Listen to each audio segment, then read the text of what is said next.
The Igbos as well have something to learn from the Yorubas. What are these things you need to learn? 1.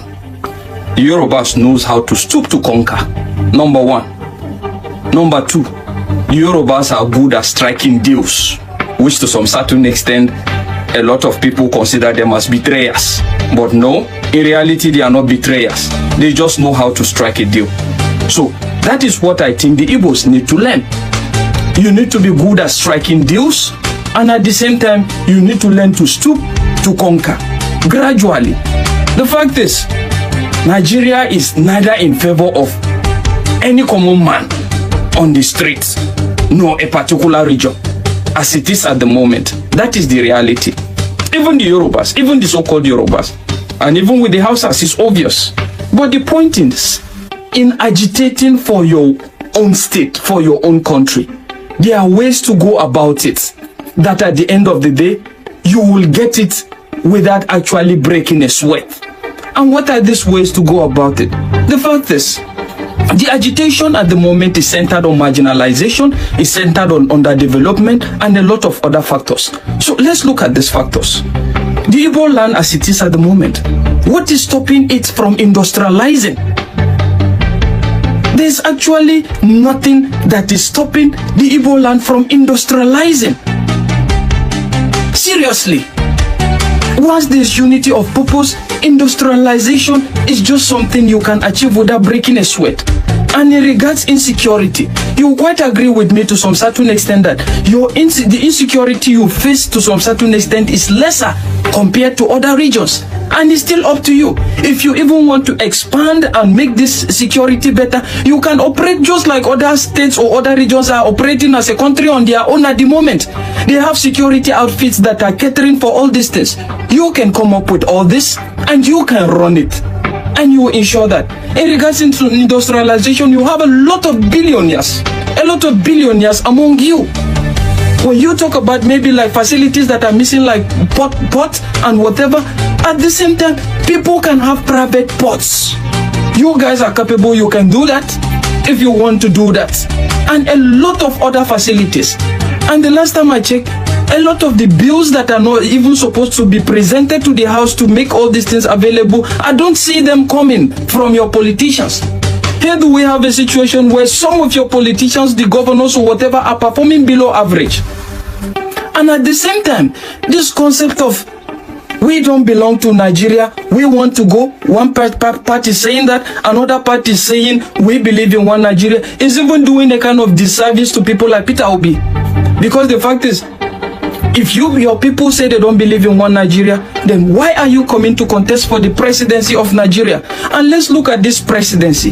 This presidency is nothing but ideally is supposed to be a person that represents all the desires and wishes of all regions without bias. The only advantage you can get out of it is born out of nepotism, which is the fact that you have a president coming from another region and he appoints his own people. And the fact is, irrespective of the people he appoints, in different capacities, they are supposed to serve the general interests of Nigerians, not a region. So why are we thinking that the presidency is a deal breaker when it comes to progress, when it comes to development? Come on, let's not go that way. And let's look at what the agitation have yielded so far. The agitation have yielded nothing so far rather than a lot of havoc and more disunity. Disunity in the sense that it's making the Igbo man to be more hated, and at the same time havoc in the sense that a region that used to be peaceful all of a sudden now is no more peaceful. But hey, the fact is, when it comes to that, we still blame it to other regions and say they are responsible. But take it or leave it, whether they are responsible or not, you can actually borrow from the Yorubas as well, like the Amoteku network. Have something good like that and actually works towards ensuring these things. You need to know that this is a gradual thing. And the last time I checked, Biafra has been declared almost 3 times. But has it come through? It has not. The last time it was declared in Finland, with a lot of other regions, with a lot of other states captured under the fact that they also belong to Biafra. That has succeeded also in giving a kind of creating more hatred between the Igbos and most especially the Niger Deltas. That is what it has succeeded in doing. So in doing that, you need to capture these people with dialogue, with negotiations. Let your actions be the reason why people should rally around you and support you towards achieving what you desire for. Not like, let it not look like land grabbing, like we're alleging some of the Fulanis to do, or some of the other regions to be doing on other states, because that is what it looks at the moment. So let there be dialogue. And if I must tell you the truth, a lot of these agitations, media propagandas is doing more disservice to you people. It's not helping. And the last time I checked, if you're thinking that there's going to be a point in time where you hold the government at ransom and they will have no option rather than to give you that, it's going to be very difficult, very hard, because the government will hardly bow to any pressure, the government of any world at this moment. And at the point in time, I begin to think you need to be accepted. If you think that the Western world will come in and they will intervene and they will give you your own region, the fact is there must be something bankable. There must be a kind of transaction that they feel that they will stand to benefit from your own region and your people far more better before they can come in. And when they even come in, I tell you, they can't pressure the government. The last time I checked, the government doesn't just obey anything that comes from the Western world anymore. The world is changing. So it's all up to you. Let's try to avoid a situation that resulted into the civil war in the past, because that is where I see all these things happening. And if you talk about even a kind of waging an unrest against the government, the fact is the government of Nigeria is still going to be at advantage, considering the fact that they have the resources and they have more clearance to import whatever they need to import to ensure that Nigeria is protected at all costs. So what I'm trying to say is you need to learn to stoop to conquer one. You need to learn to strike more better deals.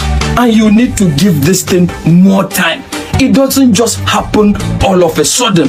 And it's not by so much agitation and a lot of it. Open up. Open up. That is what I'm trying to say. Give it time. Whatever is within your reach, do it while you wait for the natural time to come for you people to go, if you must go. And at the same time, you can't be saying a different thing and your politicians are saying another thing.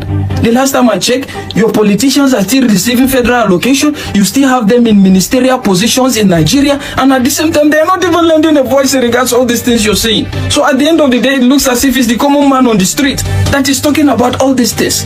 And your governors, some of them are even performing below average. They don't perform optimally. What do you expect a situation where you can't even have a one-party system that reflects the generality of everybody in a region that wants to go on its own? People, I'm sure you guys have heard what this man have to say about the Igbo people. We also need to industrialize. Yes, we have everything it takes to industrialize, but the people in power would not want us to do so. The fact that Igbo people want to have their own freedom, they want Biafra.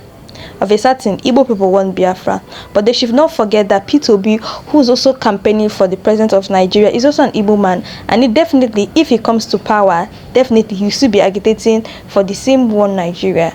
So we actually need to industrialize. Now, he was actually saying that the reason why Yoruba people are different from Igbo people is that they know how to strike, like they know what they are doing, and the Igbo people should try to learn from the Yoruba people too. They should learn how to do things. That is what this video is actually talking about. And for the fact that Igbo people want Biafra, you know, we've been marginalized in this country enough, and we've been excluded in Nigeria enough to the extent that anything that is happening in Nigeria, in fact, any politics, like you hardly see an Igbo man occupy that kind of position. Like you can see Minister of Agriculture, he will be a Hausa man or a Yoruba man, but you can never see an Igbo man occupy that position. That's why the Igbo people got angry when they heard that they said that soldiers said that they need armies, that they want to recruit some Igbo youths into Nigerian army. They got angry because they were saying that why is it that kind of position that they are giving them? Why is it that they didn't give them minister of something or a reasonable position in Nigeria? Because the Igbo people have actually suffered right back when this Biafra war started. First, when the first war happened in Nigeria, Igbo people have always been suffering. They have always been suffering, and after some time we heard that the war that happened in 1960 was not in an Igbo coup, because people thought it was an Igbo coup. We later heard that it was a military coup, and now a lot of people have been saying that let them release Nnamdi Kanu, since it was not an Igbo coup, that it's a military coup, because you guys know that Nnamdi Kanu is actually fighting for the freedom of Igbo people, for the freedom. He wants Biafra because he is definitely fighting for Igbo people. Oh my guys, not be something they happen for our country.